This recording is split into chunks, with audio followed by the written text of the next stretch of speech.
Debates continued in today's plenary session with Noka excluded from Parliament for 10 days.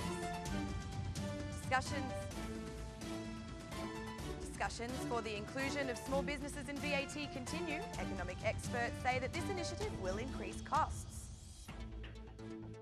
The State Supreme Audit found that only 55% of employee data has been registered in the Human Resource Management Information System.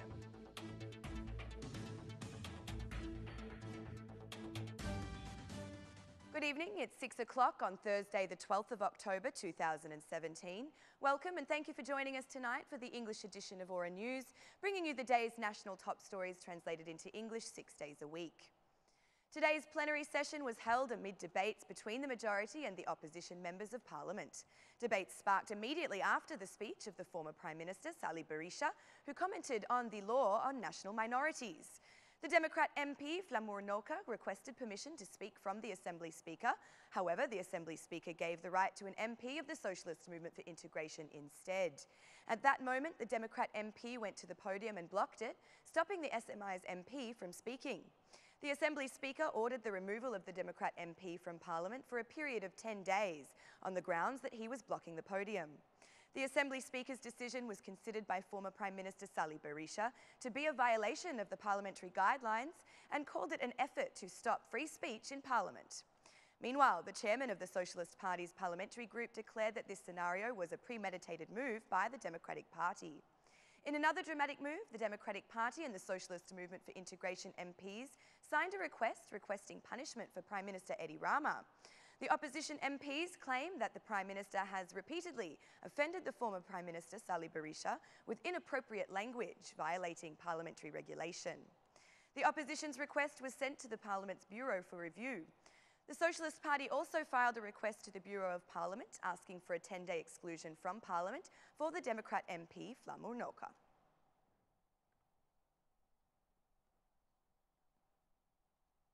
The law for the protection of minorities was severely contested in Parliament by the chairman of the Unity for Human Rights Party, Vangjel Dule. Mr. Dule argued that this draft doesn't bring any new values. On the contrary, it takes us some steps back in relation to the international conventions. It is a law which brings no new values.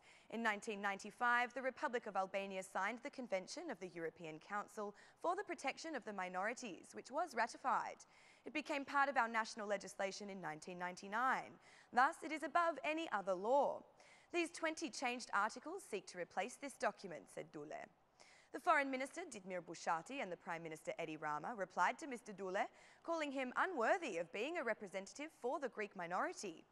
Meanwhile, former Prime Minister Berisha has contested some aspects of the law, emphasising that appropriate change could never come from the current Ministry of Foreign Affairs.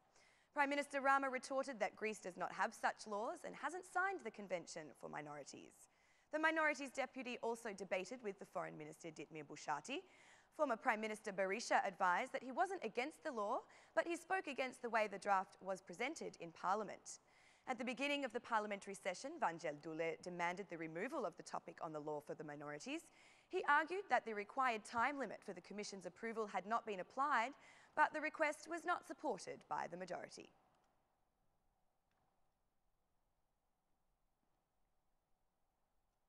The European Council has asked for dialogue and consensus for the realisation of electoral reform.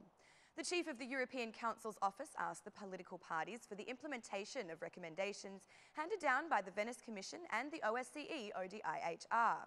While participating at the workshop, The Structure for the Monitoring of Political Parties, Funds and Electoral Reform, the Chief of the European Council's office said that the reforms should be realised progressively. We want to see a process of reform realised through dialogue and compromise, with consideration to the recommendations by the European Council, the OSCE ODIHR and the Venice Commission. The European Council is committed to supporting the electoral reform. We will contribute to strengthening the legislation for political parties and understanding the finances of electoral campaigns, declared the Chief of the European Council's office. Present at the workshop, the chairman of the Central Election Commission spoke of the need to improve the legal framework for parties' funds. He went on to give assurances that the recommendations of the European Council and the OSCE are a top priority of the institution he leads. The chairman of the Central Election Commission declared that the focus of the coming electoral reform will be based on financial transparency, especially regarding campaign activity.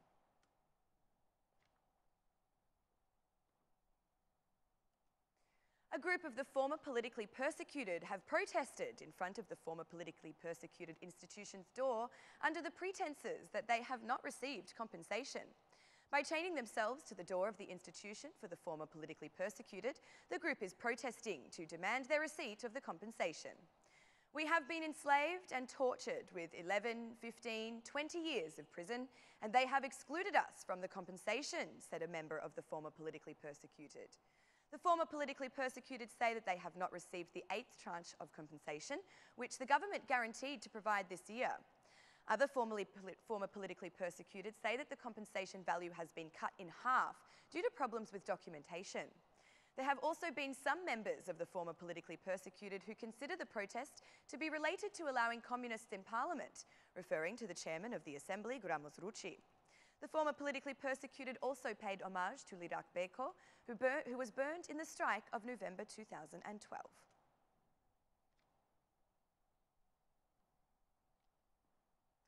The Department of Public Administration is hindering the implementation of the reform of the administration.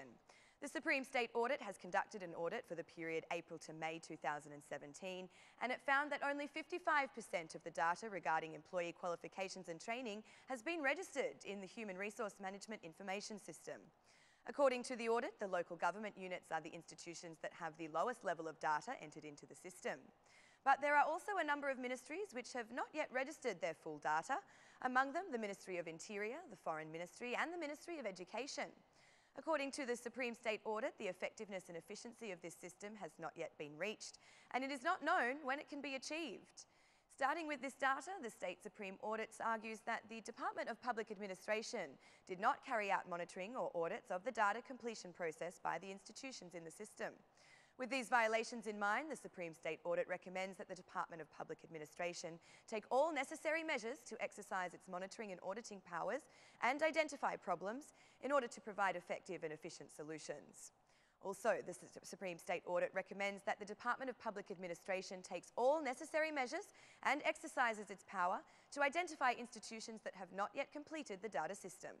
They insisted on requiring compliance as is the legal obligation. Making the system functional and its connection with the Treasury system have been priorities set out in the progress reports of the European Commission for Albania.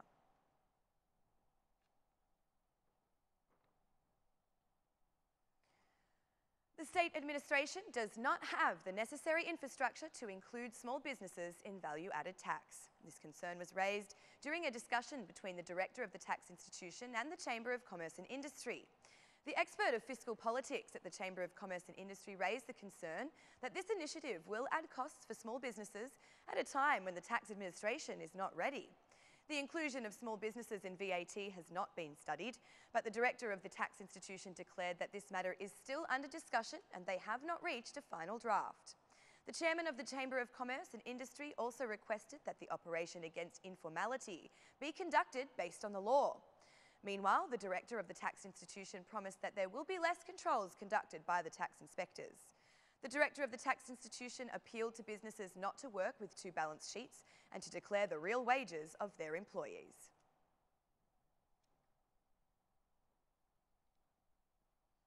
That's all for our English edition this evening. My name is Alexandra. Please join me again Monday through Saturday at 6 p.m. for your local news in English. On behalf of Aura News, thank you and good night.